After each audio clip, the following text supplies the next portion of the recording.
ఆగు.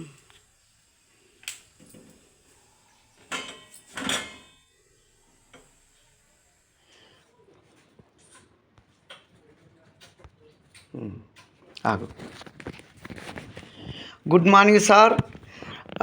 నా పేరు మల్యాల బలరాం. మా అప్లేన్ Balaram sir, Bhavani madam, Pushpalatha madam. మేము ఒక డెమో చేస్తున్నాం. మన రైస్ బోర్న్ ఆయిల్ తోటి మనం పూరీలు చేస్తున్నాము. ఇప్పుడు మేము ఎలా చేస్తున్నామో దాన్ని మీకు చూపిస్తాము, చూడండి.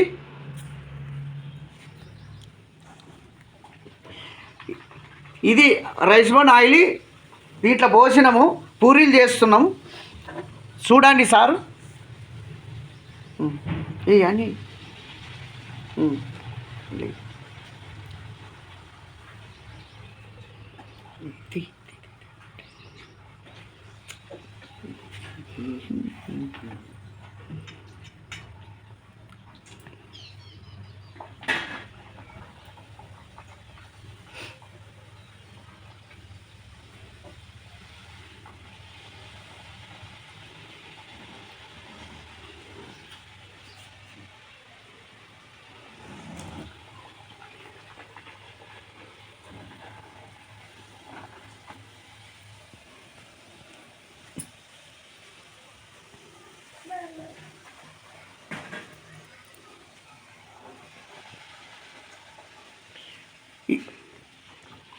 సార్ ఇది ఇప్పుడు చూడండి, పూరీలు చేస్తున్నాము.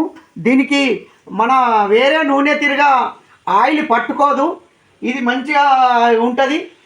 అసలు కొలెస్ట్రాల్ లేకుంటుంటే రైస్ బోర్న్ ఆయిల్ వాడాలి సారు. ఇది మనం అందరం, మన కుటుంబం అందరం రైస్ బోర్న్ ఆయిలే వాడాలి. ఇప్పుడు చూడండి, ఇప్పుడు మేము మీకు చూపిస్తాము. ఇది ఆయిల్ అస్సలే ఉండదు, ఆయిల్ దీనికి పట్టుకోదు. చూడండి, ఆయిల్ అనేది ఉండదు.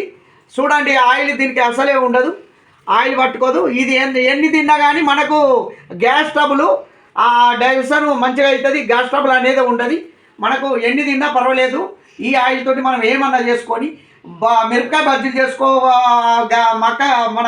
మక్క గారెలు చేసుకొని, మన గారెలు చేసుకొని, మిరపకాయ బజ్జీలు, పకోడీ ఏం చేసుకున్నా సారు మనకు గ్యాస్ ట్రబుల్ అనేది ఉండదు ఈ ఆయిల్ తోటి. Thank you sir. ఇది ఏమన్నా తక్కువ ఉంటే క్షమించండి. అన్నిటికీ నేను ఇంతవరకు అయితే నాకు తెలిసిన వరకు చేసిన సార్. Thank you sir.